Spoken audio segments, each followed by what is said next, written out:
Hola queridos hermanos y queridos amigos, vamos a tener nuestro estudio bíblico. Hoy es miércoles, estamos a 28, ¿sí? No, espera, estamos a miércoles 31 estaba mirando el calendario, ahora no me cuadraba. Miércoles 31 de marzo, así que acabamos mes. Hoy terminamos con el mes de marzo y seguimos estudiando la palabra del Señor cada día. Así que hoy vamos a tener nuestro estudio sobre la serie de Efesios. Así que los hermanos que os estáis conectando, pues si queréis podéis ir abriendo vuestras Biblias en Efesios. Los hermanos que tomáis nota, pues preparar vuestro cuaderno de notas de Efesios. Vamos a seguir en el capítulo 1, avanzando un poquito más en este estudio. Habíamos estado la semana pasada viendo en estos primeros versículos. Hoy será el tercer estudio y estamos en el capítulo 1, en los primeros versículos. Bienvenidos a todos. Vamos a hacer una oración en primer lugar para pedirle al Señor su dirección, que Él nos dirija, y comenzamos con el estudio de Efesios. Vamos a orar. Señor, gracias por una nueva oportunidad de reunirnos alrededor de tu palabra, hermanos de diferentes lugares, pero con un mismo sentir. Tenemos hambre de tu palabra, necesitamos escuchar tu voz, que tú nos hables, Señor, y creemos que tu palabra es el alimento espiritual que necesitamos cada día y es la forma en la que tú sigues haciendo tu obra en nosotros. Danos sabiduría para entender y también para poder explicar todo lo que sea la verdad, todo lo que viene de ti. Que el Espíritu Santo obre en cada uno, para que estemos recibiendo tu palabra en mansedumbre, en humildad, humillándonos delante de tu presencia, con ese temor reverente, sabiendo que tú eres Dios soberano en nuestras vidas. Presentamos este tiempo así delante de ti y te lo pedimos todo en el nombre de nuestro Señor Jesucristo. Amén.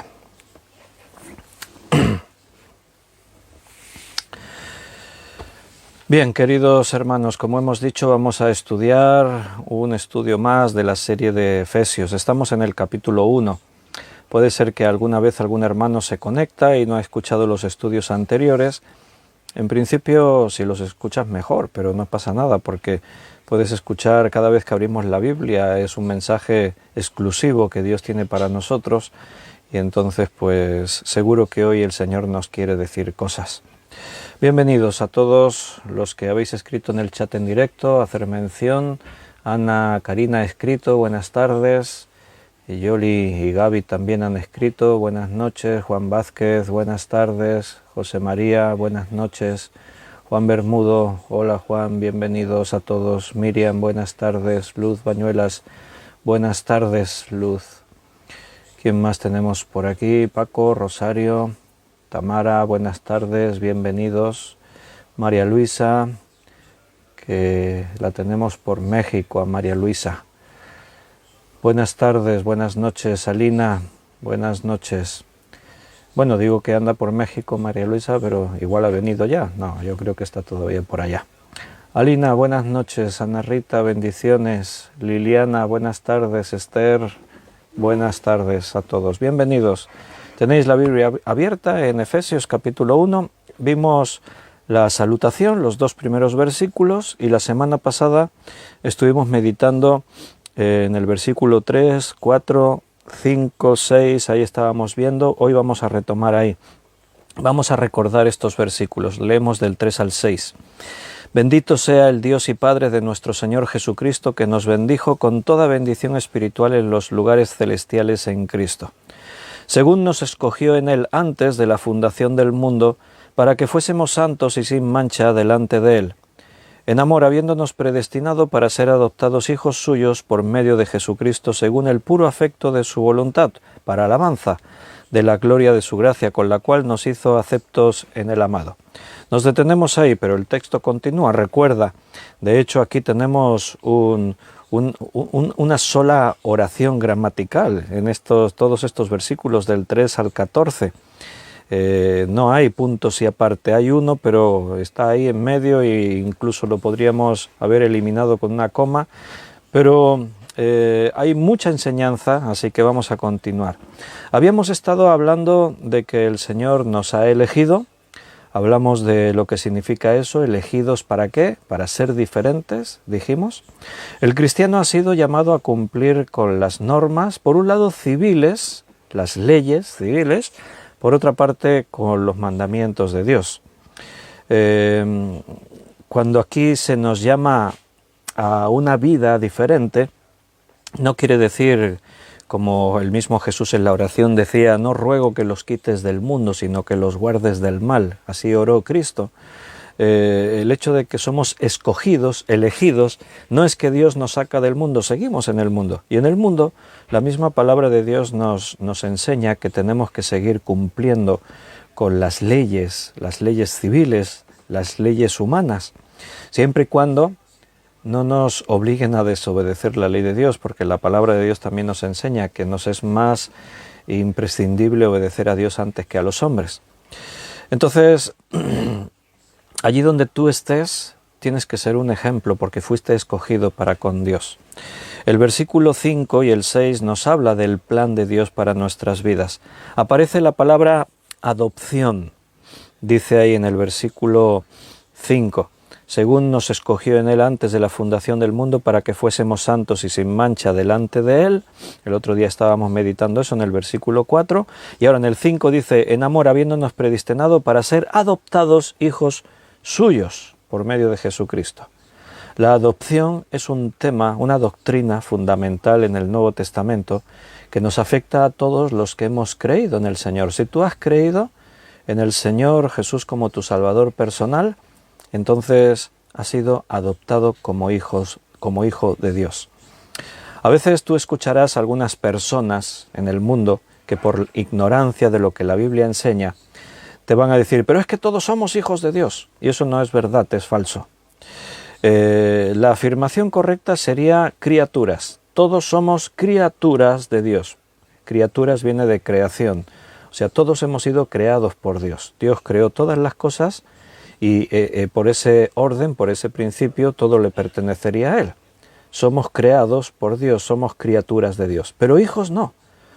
Hijos de Dios es un título especial que se adquiere cuando uno cree en Jesucristo como su Salvador personal, es sellado con el Espíritu Santo, pasa de muerte a vida.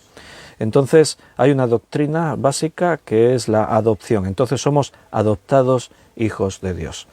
Es una forma de hablar humana. En el mundo, la adopción legal se formula siguiendo unas reglas, unas leyes. En el contexto bíblico, cuando una familia adoptaba a alguien como hijo, pasa como hoy en día con las leyes civiles aquí en España y creo que la mayoría de los países que estamos conectados en este momento, la adopción es una fórmula legal por la que el hijo que es adoptado pasa a ser hijo legítimo, o sea, a pleno derecho. O sea, todo lo que ahora él tiene es como si hubiese sido un hijo biológico. No hay diferencia. Legalmente tiene los mismos derechos. Legalmente no tiene ninguna desventaja con un hermano suyo que pueda ser biológico y él sea adoptado. No hay diferencia. Y esto es lo que la palabra de Dios nos enseña. Cuando dice que hemos sido adoptados por Dios, quiere decir que hemos pasado a ser hijos legítimos. A partir de ahí, nosotros ahora tenemos pleno derecho, pero también estamos bajo la autoridad del Padre. La patria potestas es un término legal dentro del Imperio Romano, en el que la autoridad que el padre ejerce sobre los hijos es total. O sea, en este contexto, en este tiempo, el padre tenía total autoridad sobre el hijo y sobre lo que el hijo tuviese. O sea, el hijo, si tenía algo, en realidad no era suyo, era de su padre. El padre tenía la patria potestas sobre sus hijos. Incluso dentro del Imperio Romano, cosas que evidentemente no son justas, no debería ser, pero el padre en el Imperio Romano tenía el derecho de poder vender a su hijo como esclavo. Si no sabíais esto y os sorprende, sí, esto era así. Los padres eran los dueños de sus hijos. Hasta el punto, como os digo, de que por alguna razón que el padre pudiese justificar, tenía el derecho legal de vender a su hijo como esclavo o incluso mandar ejecutarlo. Imagínate. Es una cosa pues que nos puede sorprender, porque hoy en día los tiempos han cambiado, evidentemente mucho, pero bueno, así eran las cosas. Hay algunas historias, por ejemplo, un tal Aulo Fulvio era rebelde, se rebeló, se marchó de su casa y lo capturaron, o sea, se rebelió contra Roma, se escapó de su casa, repudió a su padre, se marchó. Esto sabemos por el nombre y todo, porque es una historia de las crónicas de algunos de los historiadores antiguos. Se llamaba Aulo Fulvio. Y entonces el padre lo denunció, lo pusieron en busca y captura, y entonces lo encontraron. La autoridad romana lo encontró y lo devolvió a su hogar. Y el padre lo mandó ejecutar, y lo ejecutaron. El padre tenía la autoridad, el derecho. Él denuncia su fuga, repudiándole y en rebelión contra las leyes y eso, y Roma lo captura, pero Roma no lo juzga, lo entrega a su casa, a su padre, y su padre es quien decide que sea ejecutado. Esas cosas ocurrían. Entonces, todo eso hay que tenerlo en cuenta en nuestra mente cuando la Biblia habla de que hemos sido adoptados por medio de Jesucristo para Dios, o sea, ahora somos hijos de Dios. Quiere decir, por un lado, que tenemos pleno derecho a disfrutar de todo lo que está en la casa de nuestro Padre. Somos, como dice la Escritura, coherederos juntamente con Cristo. Vamos a heredar el reino de Dios. Pero por otro lado, no nos olvidemos que también tenemos obligaciones. Y ahora le pertenecemos a nuestro Padre. El Padre tiene toda autoridad sobre nosotros. La adopción era algo muy serio. No era una cosa que, bueno, vente, tú a partir de ahora eres nuestro hijo. Y no. Era algo que sucedía de una forma totalmente legal, pero muy seria, muy rigurosa, por lo que implicaba. La adopción se llevaba a cabo mediante una venta simbólica, en la que se usaban monedas y balanzas. O sea, hoy en día, en nuestro mundo moderno, cuando alguien quiere adoptar, tiene que seguir unos trámites. Y es difícil adoptar, es muy complicado. Hay que seguir un proceso muy largo. Por eso muchas familias aquí en España, no sé en otros países, porque precisamente a veces hay españoles que quieren adoptar y se van a otros países para adoptar porque es más fácil adoptar en otros países. En España es complicado. En los tiempos bíblicos, en el contexto bíblico, también se tomaba muy en serio. El padre real, si es que el hijo no era huérfano, porque esto también se daba. O sea, tú eras hijo de una familia y esta familia, pues por lo que fuera, no te podía sostener, no podían tenerte en su casa, y entonces el padre real podía hacer lo que antes decíamos, venderte. Entonces el padre real vendía a su hijo, y si esto se hacía incluso siguiendo un proceso, lo vendía 2 veces. Y 2 veces le recuperaba simbólicamente. Finalmente le vendía por 3.ª vez. Y a la 3.ª, como se dice, iba la vencida. Entonces había otra familia que quería adoptar a este hijo, no comprarle como esclavo, porque el padre también lo podía vender como esclavo. Pero estamos hablando del término adopción, ¿vale? Si tú eres hijo de una familia y esa familia no te pueden tener por las causas que sea, porque ya tienen 20 hijos y dicen, y hay otra familia que no tiene ninguno y dicen, hacen un trato con estos y te compramos un hijo, lo compran para adopción, estas cosas pasaban. Hoy en día no suele pasar en países occidentales. Entonces, el padre adoptivo tenía que ir al padre que lo vendía y juntos iban al organismo oficial, al praetor, era uno de los magistrados romanos principales, y entonces se solicitaba la legalización de la adopción. y solamente después de completar todo un proceso largo se consideraba definitiva la adopción. Ya hasta ahora, ahora ya eres mi hijo. Ya dejó de ser hijo del que lo vendió. Biológico sí, pero a efectos legales, ahora tú eres hijo de esta nueva familia. Cuando esta adopción se había realizado, entonces era totalmente vinculante. La persona que había sido adoptada tenía todos los derechos de hijo legítimo, pero también todas las obligaciones. Ahora esta es su nueva familia. Estos son tus padres. Si hay hermanos, son tus hermanos. Perdía todos los derechos que le ligaban a la familia anterior. Sus antiguos padres ya no tenían ninguna cosa de autoridad sobre él, ya no tenían nada de autoridad, ni él tenía derechos. Y ahora tenía una nueva familia. Esto ahora en su nueva familia, a los ojos de la ley, era una nueva persona, es como si hubiese nacido de nuevo, hasta tal punto que hasta las deudas que él podía haber tenido y las obligaciones que se podían haber creado durante su vida anterior hasta ese momento, bueno, quedaban abolidas. O sea, no se tenía que hacer cargo su antigua familia. Es como si hubiese muerto y como si hubiese nacido en una nueva familia. Esto eran las leyes dentro del Imperio Romano. Y cuando la Biblia, el Nuevo Testamento se escribe bajo esta visión. Entonces, los términos que usa el Nuevo Testamento para decir que somos adoptados por parte de Dios tiene todo eso en cuenta. Es muy interesante conocer el contexto histórico de las leyes civiles en ese momento, porque eso nos ayuda a entender lo que se quería decir cuando los escritores del Nuevo Testamento formulan esta doctrina en la que ahora somos adoptados por medio de Jesucristo y de parte de Dios. Ahora somos hijos de Dios, a pleno derecho, con nuestras obligaciones también. Pero realmente, teniendo esto en cuenta, entendemos todo eso que a veces hemos repasado en algunos estudios del tremendo privilegio que significa decir que somos hijos de Dios.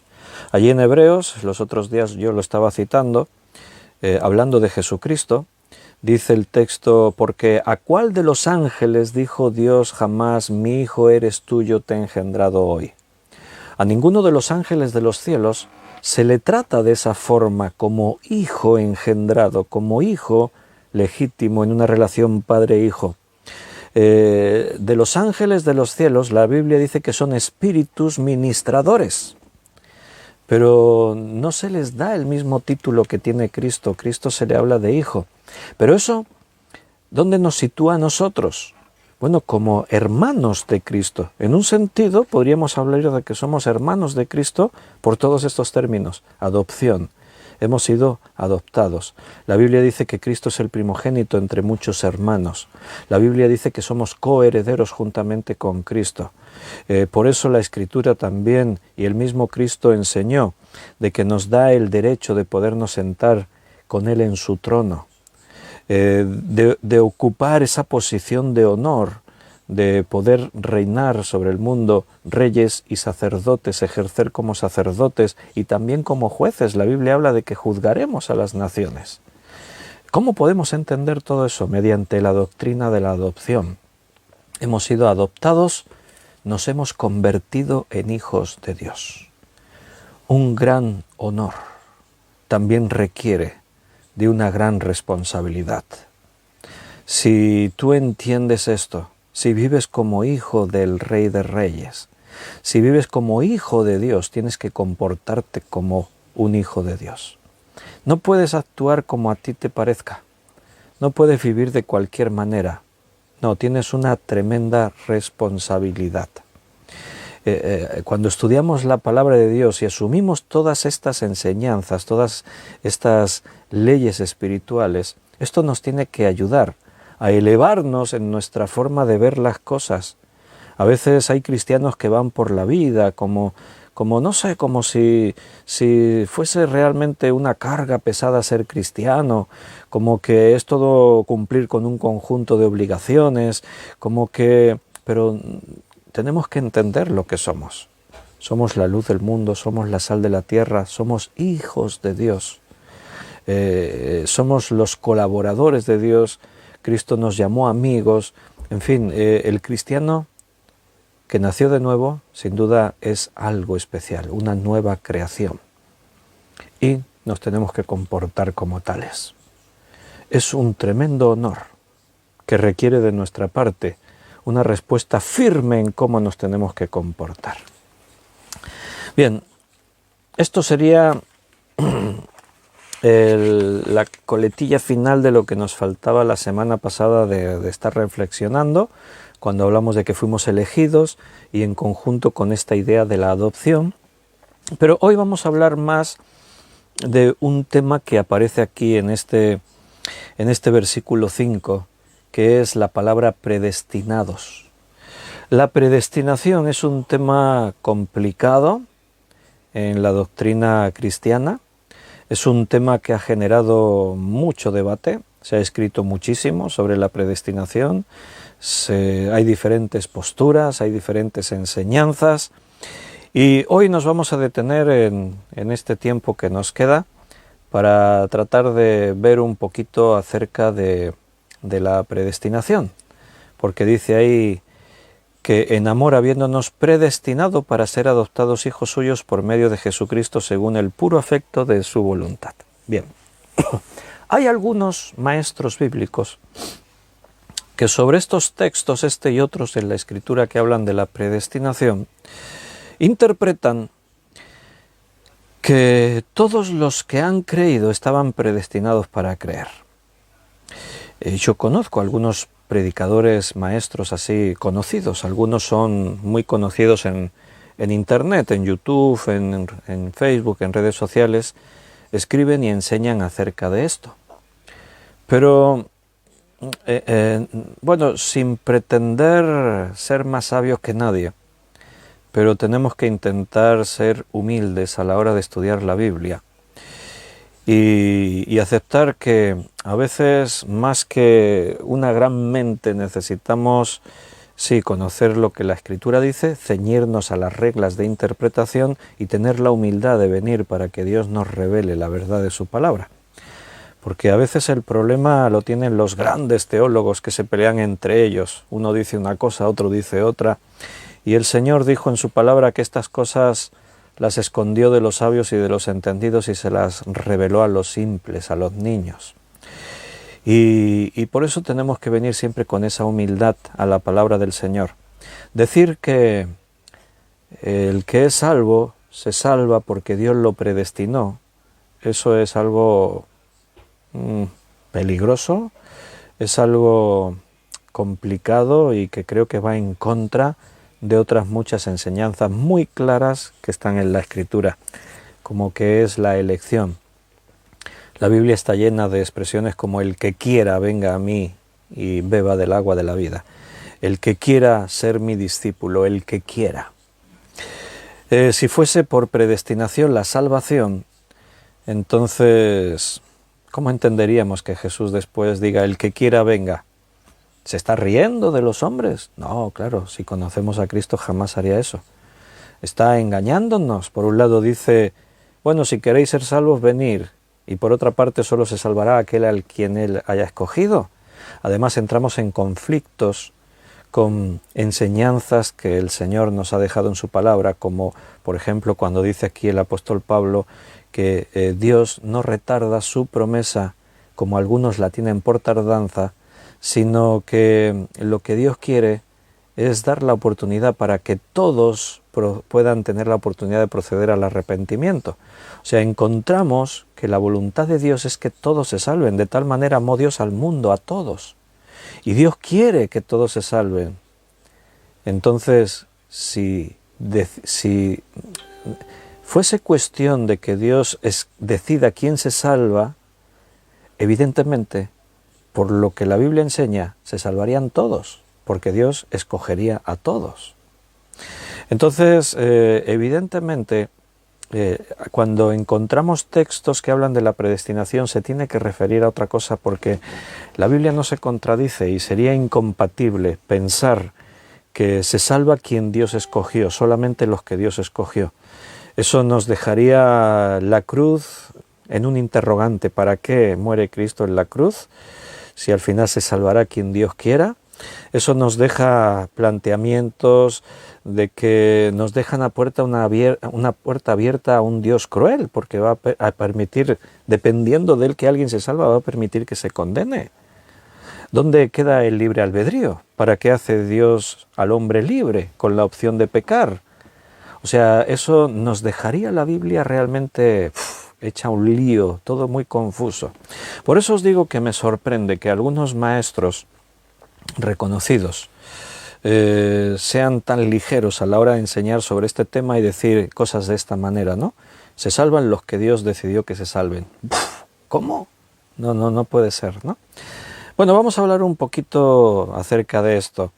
En Romanos 8:29, si me acompañas un momentito allí a leer un versículo y volvemos otra vez por acá. Bueno, iremos recorriendo un poco la Biblia por aquí y por allá.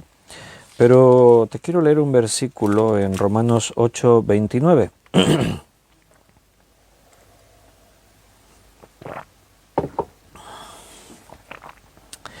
Recuerda que en las leyes de hermenéutica bíblica, todos los viernes estamos estudiando un curso de hermenéutica bíblica y nos lo estamos tomando con calma y profundizando, repasando cosas, volviendo a ver cosas que habíamos hablado con más ejemplos, porque es muy importante que asimilemos bien cómo se tiene que interpretar la Biblia, no como nos parezca. Yo leo esto, lo entiendo a mi manera y enseño. No puedo hacer eso. Entonces necesito centrarme en las reglas de interpretación. Y una regla de interpretación es que un tema que aparece en un texto, tú tienes en cuenta el contexto inmediato, pero después otra de las cosas que vas a hacer es buscar los contextos que están en la Escritura, o sea, todos los pasajes paralelos que traten el mismo tema.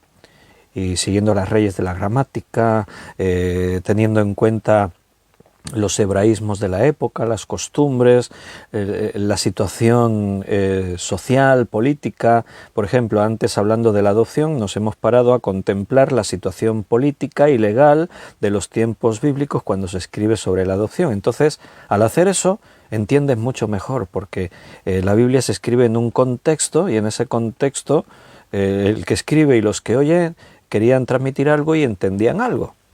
Entonces, este texto es paralelo porque trata la predestinación también, Romanos 8:29. Mira cómo dice: porque a los que antes conoció también los predestinó para que fuesen hechos conforme a la imagen de su Hijo, para que Él sea el primogénito de muchos hermanos. Bien, mira, también aparece ahí lo que antes os parafraseaba de memoria, hablando de la adopción. Cristo es el primogénito entre muchos hermanos. Pero la primera parte habla de predestinados, pero quiero que te fijes muy bien lo que dice el texto, no nos inventemos antes. Dice que a los que antes conoció, también los predestinó. ¿A quiénes predestinó? A los que antes conoció. ¿Me seguís en el análisis? O sea, no es que decidió quiénes le iban a conocer y a quiénes conocería él. No, a los que conoció, a los que ya conocía, a estos son los que predestinó. Dios ya sabía, Dios ya les conocía. Entramos en un terreno complejo para nuestra mente, que es la posición de Dios en cuanto a su omnisciencia. Dios lo sabe todo. Dios sabe lo que tú harás y serás dentro de 10 años. Yo no lo sé. Yo puedo tener mis planes de futuro. Yo puedo organizar mi vida tratando de plantear lo que será, lo que no será. Entonces yo puedo actuar buscando un fin. Pero las personas cambiamos con el paso del tiempo. Lo que tú ves hoy, dentro de 10 años, a lo mejor lo ves de otra forma. Las circunstancias cambian, a veces no depende de ti mismo, depende de otras muchas cosas. Habéis escuchado esa frase, ese refrán que dice: nunca digas de este agua no he de beber, ¿verdad que sí? Porque en la sabiduría popular los refranes nos muestran las evidencias de la experiencia. Y hay gente que dice, no, yo de esta agua jamás beberé. Y después beben. Refiriéndose, aquí es metafórico, refiriéndose a cosas que uno dice en la vida, yo nunca haré esto, yo nunca dejaré aquello. A lo mejor alguno de vosotros dijo una vez, yo nunca me haría cristiano. Y ahora estáis aquí estudiando la Biblia, ¿verdad?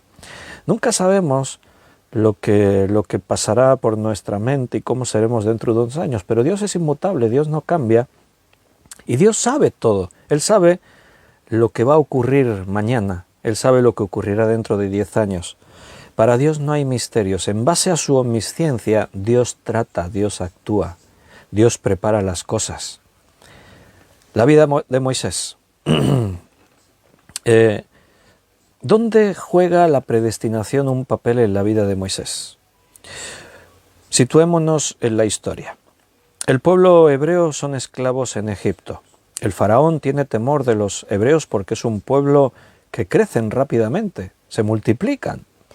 Entonces Faraón impone medidas drásticas para controlar la población, para controlar el censo. Los nuevos hijos que nacen, se da un edicto de Faraón, una orden de que todos los hijos varones que nazcan tienen que ser ejecutados, tienen que morir. Esto es, imagínate, para los padres hebreos, ¿no? Quedar embarazada a la esposa y que cuando dé a luz el hijo tal como nazca tiene que ser sacrificado. La orden de Faraón era que las parteras, las que asistiesen, las comadronas diríamos hoy en día, o las parteras, pues ellas se hacían cargo, cogían a los bebés y los quitaban de sus padres. Y esos bebés tenían que ser asesinados, tenían que morir. Bueno, realmente esto fue algo dramático para estas personas. Ahora bien, Moisés nos enseña la Escritura que desde antes de nacer Dios ya había puesto los ojos en él. Así que cuando Dios nació, ya nace bajo unas condiciones determinadas. Los padres lo vieron niño hermoso. Al decir eso en la Escritura, ¿qué quiere decir? Bueno, todos los niños cuando nacen sus padres los ven hermosos, todos. Pese a que algunos nacen bien feos. Y estás tú por ahí y te lo enseñan y te dicen, ¿a qué es muy guapo? Y tú lo miras y dices, sí, guapísimo, ¿verdad? Pero para los padres es guapísimo. Todos los padres ven a sus hijos hermosos cuando nacen. Ahí quiere decir, todo el texto está mostrando que de alguna forma Moisés había hallado gracia ante los ojos de Dios. Por eso, al principio, y el Espíritu Santo está guiando, no se mata a Moisés, se le preserva la vida, se le esconde, pero pasan las semanas y llega un momento durante un tiempo que le están escondiendo que se hace imposible esconderle. ¿Por qué? Porque un bebé llora, un bebé genera un montón de movimiento, hay que lavar y tender los pañales, hay que tener la comida necesaria para él, cuando tiene hambre llora, ocultar a un bebé es muy complicado. En un lugar donde se vive en una especie de casas donde se oye desde fuera todo. Y entonces llega un momento en el que ya no solamente el bebé, porque si se descubre al bebé lo van a matar, pero es que además la familia va a correr peligro porque si han violado la ley de Faraón, ellos también pueden ser ejecutados. Así que llega un momento en el que dicen, tenemos que hacer algo, no podemos tenerlo aquí. Lo van a matar a él y nos van a matar a nosotros. Así que Miriam, la hermana de Moisés, y dice allí que por la fe actúan así, ellos creían que Dios iba a preservar a Moisés, deciden ponerlo en manos de Dios. Así que lo ponen dentro de una canasta y esa canasta la dejan en el río Nilo. Que la corriente lleve a Moisés donde Dios quiera, que Dios lo cuide. Y ahí el bebé, en la canastilla, se va deslizando por el agua. En el río Nilo hay hipopótamos, hay cocodrilos, no es un entorno muy apropiado para un bebé vulnerable, pero tienen fe en Dios. Dice en Hebreos que por la fe hicieron así, ¿no? Entonces resulta que la canastilla va moviéndose por el río y pasa por delante del lugar en el que la hija de Faraón solía bajar al río con sus doncellas para lavarse y para lo que quisiera. Y entonces ve la canastilla y le manda a una de sus sirvientas tráela, ¿qué es esa canastilla que tiene? Y cuando la traen, venga Moisés dentro. Y al verle, pues bueno, ¿qué pasa? Si tú ves un bebé ahí, pues sería muy cruel decir, va, déjalo que se lo lleve a la corriente, a una muerte segura. Entonces ella lo ve hermoso, lo ve y decide adoptarlo como su hijo. La mano de Dios ha estado obrando en todo eso. Moisés es un bebé, él no ha podido decidir sobre su vida todavía. Él no ha tenido la capacidad de decir, yo creo en ti, Señor, y si crees en mí. Entonces, ¿tiene que ver la predestinación en todo eso? Sí, pero no para salvación. Dios ya conocía el corazón de Moisés antes de que Moisés naciese. Dios ya sabía que si un día él venía a Moisés y le decía, haz esto, Moisés lo haría. ¿Entiendes? Esa es el preconocimiento de Dios, la presciencia de Dios, el conocimiento anticipado de todas las cosas. Y en base a eso, Dios actúa, Dios obra. El profeta decía, cuando estaba en el vientre de mi madre, tú ya pensaste en mí. Estábamos leyendo que antes de la fundación del mundo, en el versículo 4, nos fuimos escogidos por Él, según nos escogió en Él antes de la fundación del mundo. Él ya nos conocía, desde antes de que ni siquiera nuestros padres existiesen, o después de existir, que un día pensaron en tener un hijo, y antes de que nos concebiesen, y aun cuando estábamos en el vientre de nuestras madres. Dios ya sabía todo, y en base a eso, Dios tiene sus planes. Moisés tuvo que creer para ser salvo. No es que Dios, como lo escogió él, ya hiciese lo que hiciese, creyese o no creyese, se iba a salvar. No, no encontrarás eso en ningún lugar de la Escritura. De igual manera podríamos hablar de Noé, de Abraham. Y mira, de estos dos hombres, tanto de Noé como de Abraham, dice la Escritura, y creyó a Dios y le fue contado por justicia. Lo que le salvó fue su fe en Dios. Y tú vas a ver que cada uno de ellos fueron hombres, mujeres, que estuvieron dispuestos a obedecer lo que Dios les pidiese que hiciesen. Ahí tienes a Moisés. Sus primeros 80 años de vida, parece que Dios no está por ningún lado. Él a los 40 años siente una carga tremenda por su pueblo, los hebreos. En algún momento él descubre, sabe quién es. Y no se puede desentender de su pueblo, aunque él sea un príncipe de Egipto. Por eso también en Hebreos dice que por la fe rehusó llamarse hijo de la hija de Faraón, y con lo que todo implicaba, y se identificó con sus hermanos hebreos. Pero Dios calla, Dios no está por ahí, no está actuando, que nosotros veamos, ¿no?, en la vida de Moisés. Él trata de defender a uno de sus hermanos hebreos, y en la trifulca mata a un egipcio, esconde el cadáver, se descubre todo esto, total, que tiene que huir de Egipto como un prófugo. Y en su huida encuentra a la que va a ser su esposa, a Séfora, la defiende en un pozo, esta lo invita a su casa, se van allí, conoce al que será su suegro y decide quedarse en ese lugar, casarse con su mujer, con Séfora, y vivir en la casa de su suegro, con el trabajo que su suegro tiene, va a cuidar ovejas, y ahí está 40 años. ¿Y Dios dónde está? Dios calla, no se sabe nada. 80 años en la vida de Moisés, y un día Dios sale a su encuentro en medio de la zarza ardiente y le dice, Moisés, ves a Egipto y libera a mi pueblo. Vaya. ¿Dónde estuvo Dios en los primeros 80 años?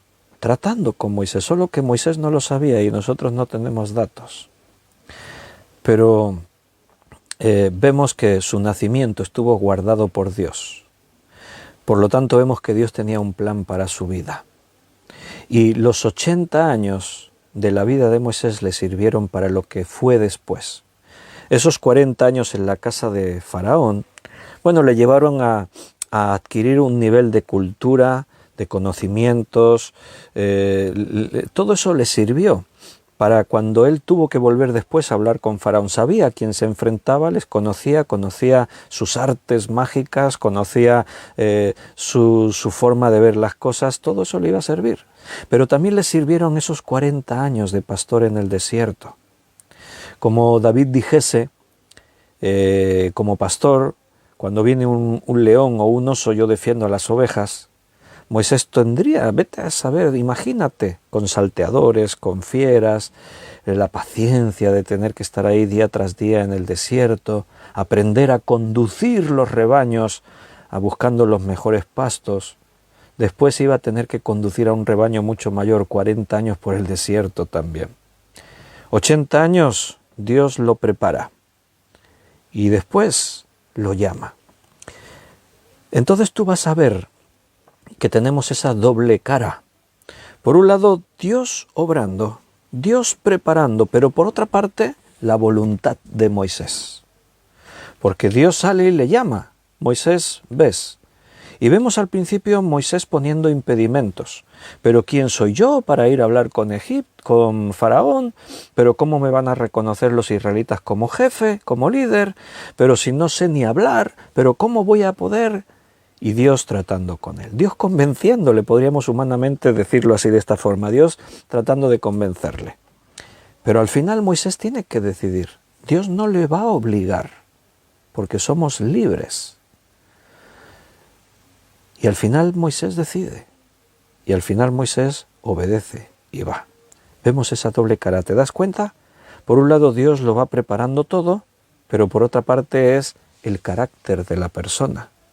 ¿A quién iré a quién enviaré y quién irá por nosotros? Y ahí Isaías dice, heme aquí, Señor, envíame a mí. Moisés ya manifiesta esa disposición cuando, a su manera, y lo hizo mal, pero ya manifestó esa iniciativa de defender a los hebreos matando al egipcio. Pero no estaba preparado. Dios lo va a preparar. Dios sabe todo, Dios conoce todo. Tu vida está en sus manos. Él sabía que ibas a creer. Tu fin está predestinado.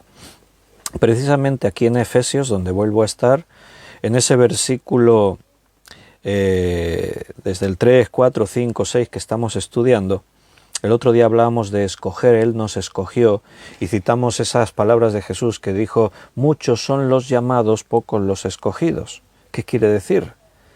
Escoger desde nuestra perspectiva humana, de cómo entendemos las cosas, es que a lo mejor, mira, yo tengo 3 bolígrafos, uno rojo, uno negro, uno azul. Y entonces yo digo, a ver, tengo que escoger uno, mira, voy a escoger el azul. He escogido uno, estos 2 los he desechado. Nosotros nos quedamos con ese concepto.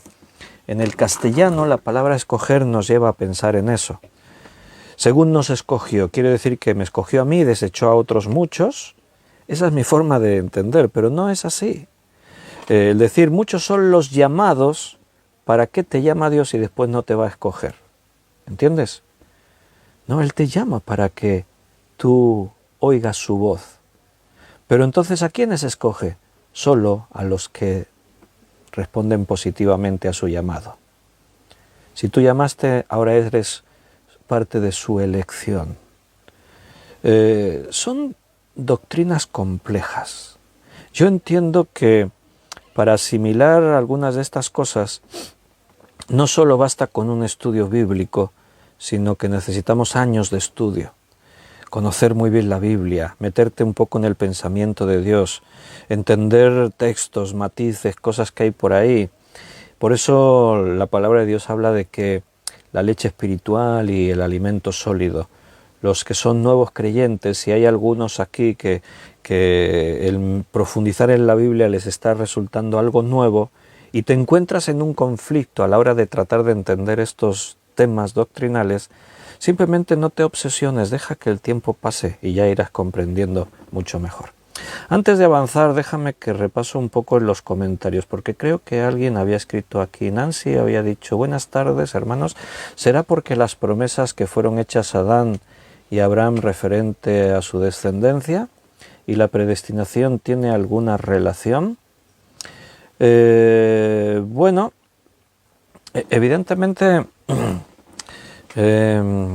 Dios hizo promesas, pactos. Dios ha hecho pactos con Adán, con Noé, con Abraham, y encontramos diferentes pactos en la Escritura. Dentro de los pactos hay obligaciones y hay promesas. Las promesas, relacionado con lo que estábamos diciendo, se van a cumplir, pero también tiene que ver con la otra parte. Un pacto tiene que ver dos partes. Entonces, una promesa se cumplirá cuando la otra parte cumple también su parte del pacto. Por ejemplo, una promesa de que serás salvo. La condición, si crees en Jesucristo. O sea, Dios no promete salvar a todo el mundo. Dios promete salvar a los que crean en Cristo y en su sacrificio. Eso es un pacto, el nuevo pacto en la sangre de Cristo. Si tú aceptas las condiciones de Dios, eres salvo. En cuanto al pueblo de Israel, Dios tiene un plan y el pueblo está, podríamos decir, predestinado a un fin, ¿vale? Pero estamos hablando de salvación. La salvación depende de la voluntad, un acto de fe. No depende de que Dios escoja a dedo, tú eres salvo, tú no, tú sí, tú no. Ese no es el Dios de la Biblia. Aunque haya algún maestro, tú hayas escuchado alguna vez algún maestro que enseñe esto, eso no podemos concebir al Dios de la Biblia haciendo eso. Este se salva, este no, este sí, este no. Porque entonces una gran parte de la Biblia nos queda sin ningún sentido.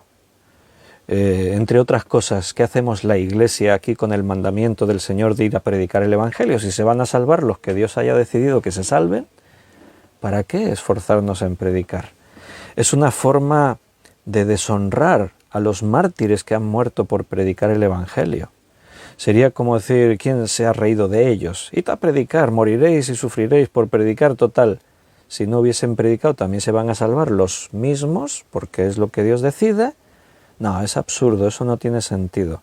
La salvación depende de la voluntad personal de cada uno de aceptar o rechazar lo que Dios te ofrece. No hay otra posibilidad de contemplar esto. El tema, reconozco, es complejo porque cuanto más escarbemos, más complejo se vuelve. Hay temas que cuanto más escarbas, más luz tienes. Pero otros temas, cuanto más escarbas, te encuentras con otros dilemas que no habías considerado antes. Pero ahí es donde volvemos otra vez al principio del inicio de este tema. A veces no querramos ser tan intelectuales. Tenemos al Espíritu Santo dentro y Él nos guía a toda la verdad. A veces la razón humana nos quiere llevar a todo a pura lógica y analizar todo desde un punto de vista y no siempre es así. Te estaba llevando al versículo 4. Según nos escogió en Él antes de la fundación del mundo. Mira, voy a coger otra vez los 3 bolígrafos. Uno rojo, uno azul, uno negro. ¿Para qué sirve un bolígrafo? Para escribir. Puede servir para otras cosas. Algunas cosas que servían para antes ahora ya no sirven, como por ejemplo rebobinar cintas de casete, ¿no? Ahora ya está en desuso el bolígrafo en eso. Algunos dirán, ¿qué quiere decir con eso? Los jóvenes que no conocieron las cintas de casete. Un bolígrafo sirve para escribir. Entonces yo quiero escoger uno para escribir, para usarlo. Entonces, bueno, antes cogí, ahora voy a coger el negro. Escojo el negro. Ya lo tengo, lo escogí. Y ahora yo voy a decidir lo que hago con él. Yo decido, voy a usar el bolígrafo, voy a sacar la punta y voy a usarlo para escribir el bosquejo del estudio de mañana. El bolígrafo está siendo utilizado por mí, es una herramienta. Y yo decido para qué lo utilizo. Podría utilizar, ahora voy a utilizar el término bíblico en este tema. Lo he predestinado a este bolígrafo para que sea el útil, la herramienta que bosqueje el estudio de mañana. Yo lo he predestinado para eso porque soy el dueño. Yo lo escogí. Fui a la tienda y estaban todos los bolis, rojos, negros, y yo dije, escojo este. Ahora es mío, es de mi propiedad. Ahora yo decido lo que hago con él. Lo predestino a lo que yo quiera, como si lo quiero romper y tirarlo a la basura, es mío. ¿Entiendes? según nos escogió en Él. ¿Dónde está este bolígrafo? En mi mano. Una vez que está en mí, yo hago con el bolígrafo lo que quiera. Cuando tú crees en Jesucristo, tomas una decisión. Decides convertirte, como antes decíamos, en hijo, adopción, todos los términos legales que eso representan. Y cuando tú eres hijo, ahora Dios tiene la patria potestas sobre ti. Ahora le perteneces a Él. Ahora Dios decide lo que es tu vida. Solo que en este caso podemos estar confiados y tranquilos, porque jamás Dios, por lo que conocemos de su carácter, lo que Él es, jamás Dios haría alguna cosa que fuese mala para ti. Jamás Dios te utilizaría para algo que te perjudique. Todo lo que Dios producirá para nosotros es para nuestro bien, será bueno. Pero Él decide. Y ahora que estamos en Él, somos predestinados. Según nos escogió en Él antes de la fundación del mundo, para que fuésemos santos y sin mancha delante de Él, en amor, habiéndonos predestinados para ser adoptados hijos suyos por medio de Jesucristo. Todo el proceso de lo que Dios está haciendo con nuestra vida ahora está prefijado. Yo tengo la certeza de saber a dónde voy. Yo puedo decir, Dios me predestinó. ¿Para qué? Para estar un día con Él, para entrar a la eternidad, a su presencia.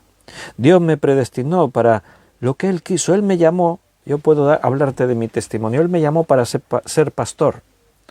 Entonces yo estoy haciendo de pastor y maestro lo que dice aquí en Efesios más adelante. ¿Lo escogí yo? No, lo escogió Dios. Me escogió Él. Él me llamó y yo dije, sí, Señor. Y entonces Él me escoge. Él te escogió a ti para algo. Y alguno dirá, entonces, ¿no influye mi voluntad, mis deseos? Bueno, ahí es donde yo antes te decía que todo se vuelve muy complejo, porque sí, también. O sea, Dios siempre ha mostrado un tremendo respeto por cada uno de nosotros. Aunque somos hijos y nos hemos convertido en sus siervos, en sus esclavos, aún y con eso, Dios no nos fuerza. Dios nos sigue respetando. La forma bíblica en la que se nos enseña eso es que Dios nos trata como a hijos. Un padre, para hacer que su hijo entienda un principio honrado, justo, bondadoso, lo coge y lo arrastra, le golpea y lo tortura para que a la fuerza un día el hijo diga, bueno, lo hago. ¿Haces un padre? No. ¿Pero qué hace un padre? Si es necesario, lo disciplina. Le va a tratar de enseñar. La disciplina tiene que ver con paciencia, tiene que ver sobre todo con el amor, sin duda. Sin amor no hay disciplina. Pero tiene que ver con la firmeza de enseñarle y transmitirle a tu hijo lo que él necesita escuchar. Por eso Dios no nos violenta, Dios no nos arrastra, no nos obliga.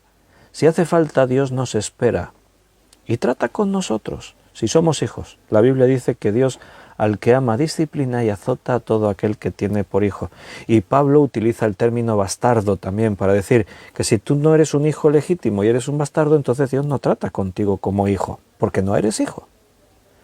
Entonces, tú estás predestinado. Dios ha escogido para que le sirvas. Dios te ha escogido en tu camino cosas que van a ir surgiendo. Y alguno dice, pero entonces yo no puedo escoger. Sí, porque Dios es omnisciente. Mira, seguramente alguna vez algún hermano me ha manifestado, ¿y cómo puedo saber yo el don que tengo, el ministerio en el que podría servir? ¿Cómo puedo saber yo qué es lo que Dios quiere que haga en la iglesia? Y normalmente, una de las señales es que tú te vas a volcar a hacer cosas, vamos a decir, porque te gustan. Bueno, no es bien el término, pero sí, claro. Son cosas que tú empiezas a sentir que quieres hacerlas. No te sientes obligado.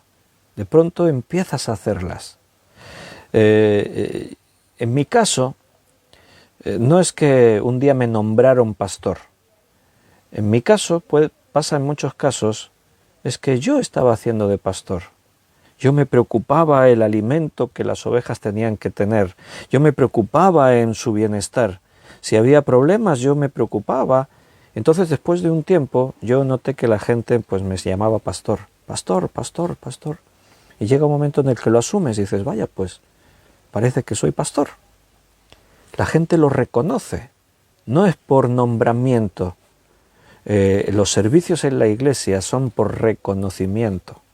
Dios lo nombra y los hermanos lo reconocen, la iglesia lo reconoce. Entonces tiene que ver que Dios preparó todo eso, pero es algo que te sale también a ti de dentro. Complejo, sí, pero eso es así. Lo importante es que tú entiendas estos principios. Dios nunca te violentará, Él no te va a obligar. Tú tienes la última palabra. Lo que pasa es que si eres hijo, tienes que comportarte como hijo.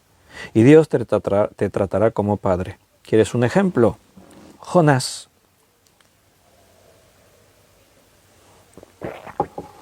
¿Jonás cree en Dios? Sí, claro, es un profeta.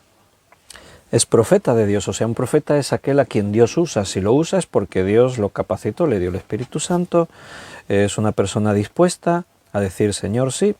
Pero ¿qué pasa con Jonás? Cuando Dios le pide a Jonás que profetice sobre su pueblo, Jonás no tiene problema. Pero como casi todos los hombres, tenía prejuicios. Todos podemos tener nuestros prejuicios, nuestras manías. Y Jonás, como un fariseo, bueno, no era fariseo, dice la Escritura, utilizo la figura fariseaica, ¿no? De que no, esto es así, esto es así. Y Jonás, como un judío así tipo fariseo, un judío celoso de ser el pueblo escogido por Dios, veía a los gentiles como gente impura. Entonces cuando Dios le dice, ves a Nínive a predicar mi palabra, y si se arrepienten yo los perdonaré, Jonás en su carne dice, no, yo no voy a hacer eso. Es más, él va a reconocer, porque yo sé que Dios es un Dios de misericordia y si se arrepienten los va a perdonar. O sea, lo que Jonás dice es que no quiero que se salven porque son impuros. La mentalidad humana, no, aunque sean pueblo, aunque sean profetas, aunque seamos lo que seamos, por eso Dios sigue tratando con nosotros, porque a veces tenemos que cambiar nuestra forma de pensar. Y entonces, ¿qué hace Dios? ¿Lo obliga? Dios podría tomar posesión de ti como una posesión demoníaca.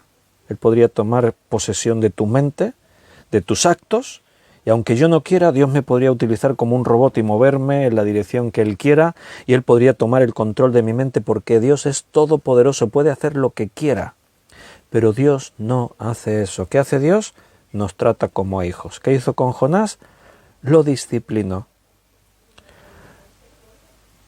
Y provocó una tempestad en el mar. Vemos que la disciplina de Dios va surgiendo efecto porque Jonás comprende lo que está pasando en el barco y está viendo que el barco se va a ir a pique y Jonás lo entiende, él sabe, estoy desobedeciendo a Dios. Dios me ha dicho, ves a Nínive y me he ido en dirección contraria, me he ido para España, a la Costa del Sol, allí a una playa.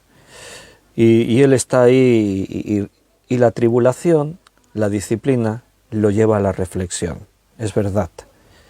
Es por culpa mía que estamos en esta situación. Él lo dice a los del barco, es por culpa mía. Los del barco lo arrojan por la borda. Y hasta ese momento parece que Jonás todavía no está arrepentido, no cambió, no dijo, mira, aunque no entienda bien el por qué tengo que predicarle a los de Nínive, pero aunque no lo entienda, lo voy a hacer porque tú me lo pides. Todavía no hemos llegado a ese punto. Dios no lo va a arrastrar, no lo va a obligar, pero Dios sigue tratándolo como un padre, disciplina, con amor. Entonces se lo traga un gran pez. Y 3 días dentro del vientre del pez son necesarios y suficientes para que Jonás dice, vale, es verdad, te he ofendido, he pecado, no he hecho lo que tú me pediste, es una desobediencia. No termino de entender que los gentiles de Nínive se arrepientan y crean y tú los salves, pero estoy dispuesto a obedecerte. Ahora lo entiendo. Ahora entiendo que si tú mandas, yo no soy quien para contradecir lo que tú me digas, así que, Señor, lo que tú quieras. Y el pez lo expulsa en una playa y ahí Jonás va y obedece. Somos libres. Jonás tuvo que escoger. La pregunta a algunos que le buscan ahí todo, ¿no? Dirían, ¿y si no se arrepiente? ¿Qué hubiese pasado? Si es hijo, se arrepentirá. Necesitará 3 días o 3 meses, pero Dios lo tratará como a un hijo, y con el amor y la paciencia el hijo al final entenderá. Porque si no, no sería hijo. Solamente aquel que es rebelde a Dios y se mantiene rebelde a Dios, solamente son aquellos que no le han conocido. Cuando yo he conocido a Dios, conozco su amor, su misericordia, conozco su majestad. Jamás me mantendré en rebeldía contra Dios. Puede ser que por causa de mi tozudez y de mi ignorancia, como a Jonás, me encuentre ahí. Pero si tú has conocido a Dios, más allá de lo que tú eres o no eres, al final te rendirás y dirás, Señor, perdóname, porque ¿quién soy yo para disputar con el Altísimo? ¿Quién soy yo para decirte lo que tienes que hacer y si te equivocas o no? ¿Quién soy yo? El verdadero hijo siempre se dejará disciplinar, corregir. Los que no son hijos son los que se rebelan contra Dios y ellos lo saben todo y maldicen a Dios. Si tú eres como Job, aunque no entiendas nada y maldigas el día en el que naciste, pero jamás negarás el nombre de Dios, jamás maldecirás su nombre, jamás. Un hijo de Dios jamás hace eso. Entonces, y volviendo a lo que Nancy antes preguntaba, si entendí bien la pregunta, si no me corriges. Dios tenía predestinado a su pueblo para que poseyesen la tierra de Canaán. Y finalmente lo poseyeron porque estaban predestinados a eso. Pero fueron necesarios 40 años. Dios podía haber obligado a la generación que salió de Egipto a que entrasen a Canaán. A la fuerza Dios puede hacer lo que quiera, es soberano. Pero Dios trata con las personas en base a la voluntad de la persona. ¿Te acuerdas de Apocalipsis 3:20? He aquí, dice Cristo, yo estoy a la puerta y llamo. Si alguno oye mi voz y abre la puerta, entraré a él, cenaré con él y él conmigo. ¿A quién le dice esas palabras Cristo? A ver si alguien lo escribe. Me voy adelantando, igual alguien lo está escribiendo. A la iglesia de la Odisea. Es una iglesia que tiene nombre de iglesia, pero no son verdaderos creyentes. Religiosos, tibios. ¿Pero qué hace Cristo? ¿Los obliga? ¿Los violenta? No. Esa expresión, qué gráfica, yo estoy a la puerta llamando. Cuando alguien llama a tu puerta, ¿tú qué haces? Tienes la opción de abrir o de dejarla cerrada. Vienen y llaman. Y tú dices, ¿quién es? El pesado ese de, uy, cállate, no digáis nada, a ver si se piensa que no estamos.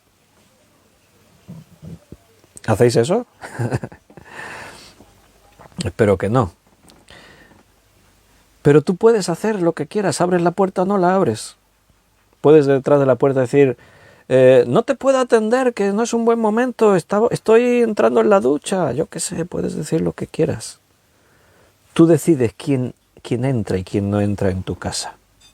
Eso es lo que Dios hace, ahí está la voluntad de la persona. Dios respeta el libre albedrío, Él lo ha establecido, Él respeta lo que Él estableció. Entonces, la predestinación se tiene que entender desde esta perspectiva. No podemos afirmar, no hay base en la Biblia. Escúchame esto que estoy diciendo. Que tú en este versículo entiendas, en amor habiéndonos predestinado para ser adoptados hijos suyos por medio de Jesucristo, que tú en estos 2 versículos entiendas que Dios hace eso, Él decide, tú te salvas, tú no, tú sí, tú no. Perdóname, pero no eres una persona consecuente y madura en las Escrituras si llegas a esa afirmación y enseñas eso. porque la Biblia es un conjunto de enseñanza. Y tomar esta enseñanza y publicarla así es cargarte otras muchas cosas que la Biblia enseña, y no solo eso, es negar el carácter que la Biblia demuestra de lo que Dios es. Dios no hace acepción de personas, dice la palabra. Dios no quiere que nadie se pierda, sino que todos procedan al arrepentimiento. Dios nos ha encomendado la tarea de predicar el Evangelio porque es poder de Dios para salvación a todo aquel que cree. Podemos tomar todos los versículos que usan la expresión el que quiera, tome su cruz cada día y sígame. El que quiera, venga a mí y beba del agua de la vida gratuitamente. El que quiera, etcétera, etcétera, etcétera. O sea, yo puedo meter aquí en este paquete un montón de textos que demuestran que el que se salva es aquel que decide aceptar la salvación. Y tengo una pequeña parte así pequeña que plantea una duda de que si es Dios quien escoge o no escoge, y si parece que sí, Dios escoge, ¿de qué manera escoge? ¿Para salvación? ¿Dónde dice eso en la Biblia? No está en ninguna parte. Tenemos que ser serios con lo que enseñamos, hermanos, porque en lugar de bendecir podemos hacer daño. Creyentes neófitos que escuchan eso de un maestro, se salva a quien Dios decidió, tú te salvas, tú no, tú sí, tú no, los estás condicionando, les estás llevando a un punto en el que ¿para qué voy a predicar el Evangelio si se salvará el que quiera salvarse? Lo puedes estar llevando a una distorsión de imaginarse cómo es Dios. Dios no es así, ¿entiendes? Hay que ser temerosos de lo que se enseña, ser prudentes. Y si algo no lo tienes claro del todo, no lo enseñes. Enseña aquello que Dios te reveló, aquello a lo que el Espíritu Santo nos lleva. Dice, según nos escogió en Él. Yo estaba en Cristo, y en Cristo el Señor me escogió. Cuando estoy en Cristo, Él me escoge. Mira, voy a hacer un dibujo. Estoy haciendo un círculo, y en el círculo pongo Cristo. Ahora os lo enseño, aunque lo veréis como si estuviera reflejado en un espejo, porque tengo la cámara frontal, trasera, que diga. Y entonces ahí en el círculo estoy yo. ¿Lo veis? Lo veis invertido, por eso que os decía, como si lo miraseis en un espejo. El círculo es Cristo. ¿Y dónde estoy yo? En Cristo, dentro de Cristo. Yo ya estoy en Cristo. Si yo no estuviese en Cristo y estuviese fuera, entonces no estoy en Cristo, estoy fuera. El versículo dice que yo fui escogido en Cristo, según nos escogió en Él. ¿Lo hizo antes que el mundo fuese? Sí, claro, por su presciencia, por su conocimiento anticipado, por su omnisciencia.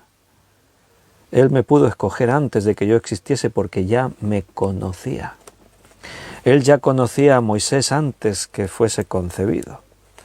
Y en base a eso Dios lo prepara todo. Y ahora que estoy en Cristo es cuando Él me predestina para ser hijo suyo. Y eso quiere decir que yo ya estoy predestinado para lo que viene. Y eso, repito lo que antes os dije, eso nos da una seguridad,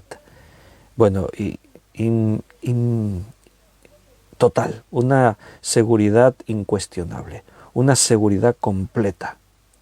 Porque yo sé a dónde voy. Yo sé que ocurra lo que ocurra, mi fin está fijado. He sido predestinado. Todo este texto, el próximo día que volvamos a estudiar Efesios, toda esta idea se va a ir ampliando. Vamos a ir tomando un mayor conocimiento, porque más adelante dice que fuimos sellados con el Espíritu Santo de la promesa. Ese es el sello, esa es la garantía, dice que es las arras de nuestra herencia. O sea, tú ya tienes la seguridad de lo que vas a heredar. Estás predestinado a heredar eso. ¿Entiendes lo que es la predestinación? No es de quién se salva o no, es para los salvados. La predestinación es para los que ya son salvos. Porque es normal y yo quiero que sea así. Yo no quiero que mi vida siga dependiendo de la suerte, de las circunstancias, aún de mis propias capacidades. Yo quiero que mi vida ahora dependa de Dios porque ahora soy una posesión suya, le pertenezco a Él. Y Él va a tener cuidado de lo mío y todo lo mío. Él va a preparar mi camino. Yo ya sé dónde voy a ir y el lugar lo ha decidido Cristo. Dice la Escritura que Él se fue a preparar un lugar para mí. Él está preparando donde tú vas a estar. Bueno, ¿puedes confiar en Jesús? Yo le di toda mi confianza. En ese terreno yo no quiero intervenir en la decoración. Es que a lo mejor Cristo lo decora de una forma que a mí no me guste. ¿Y si me pone toda la habitación de color rojo y yo la preferiría azul? ¿Y si hablar así, eso es cosa infantil? Es de niños espirituales. Porque Dios te conoce más que tú mismo.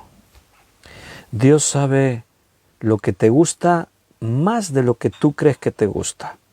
Y Dios te conoce y sabe lo que es mejor para ti mucho más de lo que tú mismo sabes. La fe es aceptar que Dios tome el control de mi vida. La fe y la confianza en Dios es saber que Dios me llevará a lo mejor. Esos son las ovejas.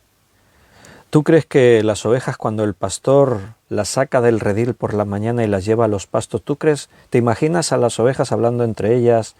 Oye, ¿tú te fías del pastor a dónde nos llevará hoy? A ver si nos va a llevar a unos prados que la hierba sea mediocre. Oye, ¿tú crees que nos protegerá? Y si viene un lobo, ¿tú lo ves capacitado para protegernos del lobo? No sé yo, ¿eh? Esta dirección que el pastor ha tomado a mí no me da confianza. No me termina de gustar este pastor. ¿Tú te imaginas a las ovejas así? El antiguo Israel hacían eso en el desierto. Estaban todos los días criticando a Moisés. Oye, este Moisés, este pastor, nos sacó de Egipto para que nos muramos aquí en el desierto. Pero la cuestión es que detrás de los pastores no es cosa nuestra. Está el príncipe de los pastores, dice allí el apóstol Pedro en su carta. Cuando se manifiesta el príncipe de los pastores. Él es el que pastorea, Él es el que nos guía, Él es el que hace todas las cosas. Confía en Él. Él nos va a llevar a donde necesitamos estar. Él nos va a dar lo mejor para cada uno. Él siempre va a hacer lo que tú y yo necesitamos, ni más ni menos. Él es un Dios que nos da en abundancia. La predestinación se tiene que entender así. No hay otra forma posible de entenderlo. Entonces, podríamos entrar en debates, podríamos analizar cuestiones, podríamos meternos, como antes os decía, en profundidad y empezar a ver pegas, y empezar a ver peros, y empezar a ver cosas, pero partamos de esta base así más sencilla y si tú conoces la Biblia, al Dios de la Biblia y todas las doctrinas de la salvación, todo lo que tiene que ver con eso, la única forma de entender la predestinación es esta. No voy a aceptar que alguien diga que Dios decide, tú te salvas, tú no. Ese no es el Dios de la Biblia. Dios quiere que todos se salven. Dios jamás, si estuviese en su mano salvar a alguien, lo enviaría al infierno. No entra dentro de su amor y su justicia actuar de esa forma. Amén, hermanos. Lo vamos a dejar aquí. El próximo día entraremos en el versículo 7 y 8 y veremos 3 concepciones de la fe cristiana. Redención, perdón de pecados, sabiduría y prudencia. Eso es lo que veremos el próximo día en Efesios. Como os dije, no nos va a defraudar Efesios. Efesios, como alguien dijo, son los Alpes del Nuevo Testamento. Los temas de Efesios nos lleva a una reflexión profunda de lo que tú y yo somos y a disfrutar de esas riquezas que tenemos en Cristo, a tomar conciencia bien de eso que hemos hablado hoy, de ser hijos adoptados por Dios y estar ahí siempre sabiendo que nuestro destino final está fijado. ¿Me dejáis que terminemos leyendo un poquito más en Romanos 8? Antes hemos leído el versículo 29, ¿verdad? 8:29 hemos leído antes. Romanos, sí, lo he dicho bien, Romanos 8:29. Déjame que leamos un poquito más para rematar la idea de la predestinación. Porque a los que antes conoció también los predestinó para que fuesen hechos conformes a la imagen de su Hijo, para que Él sea el primogénito entre muchos hermanos. ¿Estamos predestinados para qué? Para ser hechos con la forma de Cristo. Y a los que predestinó, a estos también llamó. Nota que lo pone en un tiempo pasado, los predestinó, pero antes los había llamado. Y a los que llamó, a estos justificó. Y a los que justificó, a estos también glorificó. Son secuencias, es un proceso. Él no te predestinó al principio, no, la predestinación vino después. ¿Después de qué? Después del llamado, después de la adopción, después de la glorificación, después de la justificación. ¿Qué pues diremos a esto? Si Dios es por nosotros, ¿quién contra nosotros? El que no escatimó a su propio Hijo, sino que lo entregó por todos nosotros, ¿cómo no nos dará también juntamente con Él todas las cosas? Eso es predestinación. Dios ya ha decidido lo que te quiere dar.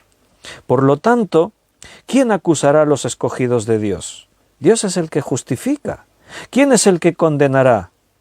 Cristo es el que murió, más aún el que también resucitó, el que además está a la diestra de Dios, el que también intercede por nosotros.